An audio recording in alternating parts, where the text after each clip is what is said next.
Today I'm going to be showing you how to get started editing with InShot on your iPad, even as a complete beginner. So let's jump in. So I just have the InShot app open up here on my iPad, and this works as well if you're using your iPhone or any other kind of tablet device. The interface is going to be the same. But what we want to do is when you see this screen pop up here, the first thing is we just want to tap on the video button, and it's going to bring up any videos that you have on your iPad that InShot has permission to use. I'm just going to select a couple of these, and then down in the bottom right-hand corner, you'll see a check mark. That will add those videos into your project. You can kind of see the main screen of the app there is a preview of what you're looking at, and there's a play button down below that, and then some tools across there. And then right below that at the very bottom of the screen is sort of a timeline view of your clips. And any clips that you selected, it's just going to put them all in there into one timeline. Okay, so you could hit the play button to kind of watch that video back. You can pause it. You can also scrub with your finger across the timeline to kind of see all everything together that way. And then you can also pinch the timeline to kind of make it easier to view. So like I have a pretty long video there and I want to be able to see more of it. Okay. Now to do some basic editing to these clips, you'll just tap on the timeline and you'll see a handle appear at the beginning there. And you can just click that and drag it over and trim anything that you want out of there. You can also, when you're hovering over the clip, you can be able to click the split button, which is sort of in the middle of the screen there. You click split and it'll cut those into two pieces. And then you could tap one of those and just say delete, and it'll get rid of all of that. And then we have the other clip that we put in there as well. You could also split the clip and then click one of your clips and drag it to a different order. So I'll show you that again. If you tap and hold that, it'll give you a little different view, and it's 1, 2, 3 clips. You can drag those into whatever order you want, tap it again, and it brings it back up.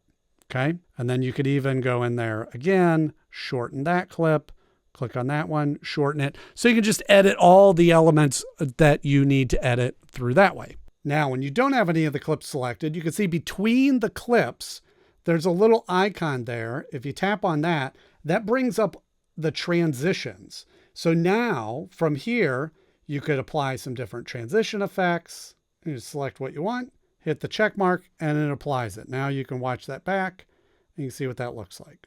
There you go. All right, next, across the top, you can see some other elements that you could add. You could add audio. So you could find some music they have available in there.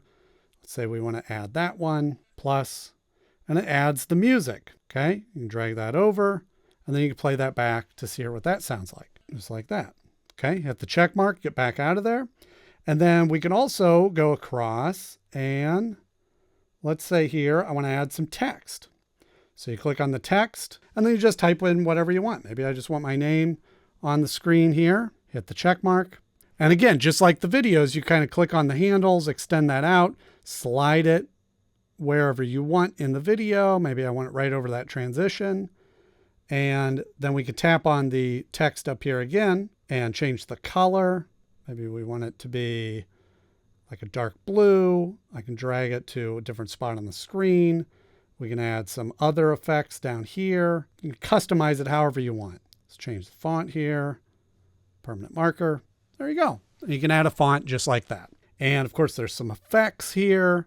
So you can click on the effects.